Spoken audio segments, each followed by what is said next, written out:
Greetings, humans. And I'm George, and welcome back to the Windmill, of course. Fat Dragon. And the reason I say Fat Dragon is because Dracul Gras translates to Fat Dragon. And I want to say this. Dracul Gras is Romanian for Fat Dragon. We are Romanian, which means if you're a Periphery fan, or if you're Periphery, and you did not know how to pronounce Dracul Gras, that's how you do it. Go. Dracul means Drake, not dragon. It's kind of the same thing. It's not. Drake is more like a demonic thing, while dragon is more like a reptilian thing. He's actually right, and I'm wrong. It's about religion. You still found out how to pronounce it, though. It's about Satan eating donuts. Too many of them. I just imagined the South Park Satan like in one of those Ford Crown Victoria police cars with the donuts. No offense to police officers. Y'all do your thing. Yeah, we're just stereotyping here because we're dumbasses. Are you making? No.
Yeah, I think we need a pause already.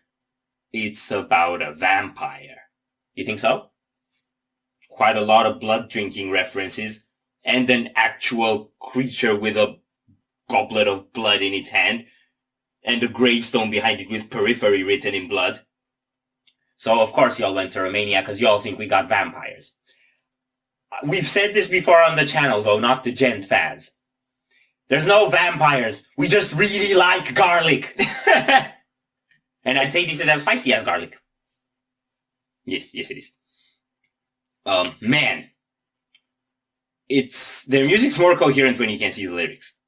Yes, it is. I loved how it described the nightfall at the beginning. And then it went into all sorts of blood drinking references. So obviously the thing comes out at night. And then bow low, blood flow. It's violent. I like the melodies when he does the bow low and when he does his belting stuff. Yeah, I think that's the chorus for this first 3-minute part. It's crazy how they can make these really catchy melodies over this fucked up time signature. Yes. And there was also this one point where he had like a tremolo picking melody, I think, or something that was soaring and evil. But then the Matt Halpern was all over the place on the background. The Matt Halpern. So you had a very coherent, very well-placed melody and then a very displaced Matt Halpern.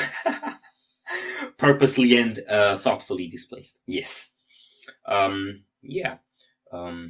Intently placed in displacement. And now we're getting a bloodthirsty moonlight serenade. We go.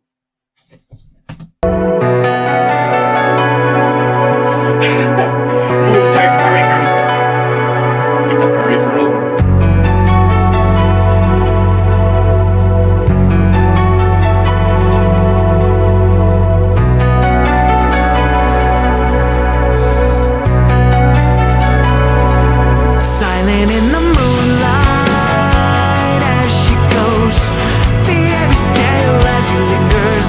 His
freaking legends.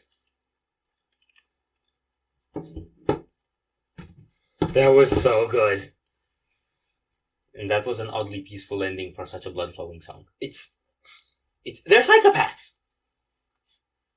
We go on a 10-minute savage blood-sucking spree, and then at the end of it, we get, like, chill on the beach vibes. Well, it's a beach, but the sea is made of blood.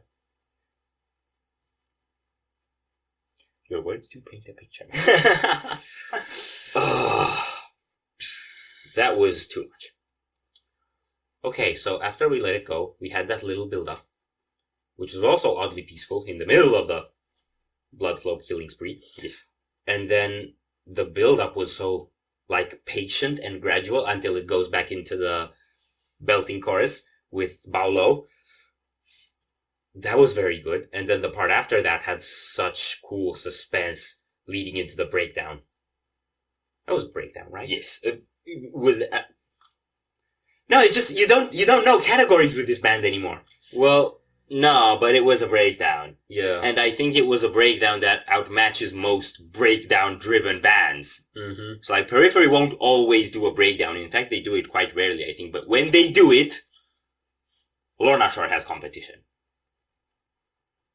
Like that. Wow. This is an absolute journey. It's got their, like, psycho, angry sense. Like, they've always had this vibe, or I guess at least since the Juggernaut albums, always had this vibe of, like, this savage testosterone. But you know what I mean. Yeah, I just completely unleashed rage, and not only in making the music heavy, but in expressing it very intensely. Spencer adds a lot to that. And in the chaotic elements a lot. Because it's very structured. Like, it's progressive music that's very well structured, but it's hard to find the structure. So until you can do that, it seems chaotic and it throws you off. And it's like an absolute onslaught on your senses. That's why it takes so many listens, but... I mean, it probably doesn't take so many listens if you're a bit more educated than me. It takes me many listens to get into their songs, but it's worth it every time. Yeah. So they have this vibe of, like, what's the word I'm looking for? Urban legend. Urban legend. That's the vibe I was getting, at least from Reptile. And now it seems like they've made Dracula into an urban legend. Because the music is so modern. I mean, Dracula is a rural legend. Yes, and they gave it an urban vibe. With his video and sound. So it's like, what if he made it to the city where there's plenty more victims? Yeah, then he'd open a blood donations factory. I heard a riff in there which sounded like the bad thing. And I would say a Fat Drake is a bad thing. I'm not sure if it was the bad thing or if it was just similar. Yeah. Because it's written by them. Yes. I'm done. This deserves a better review, but I can't. Yeah, I'm not educated enough. So if you enjoyed this reaction, we'd greatly appreciate the likes and shares, and if you want to see more, don't forget to subscribe with bells on. Thank you very much for stopping by. We hope you enjoyed your stay, and we'd love to see you back at the Windmill very soon. Corpse out.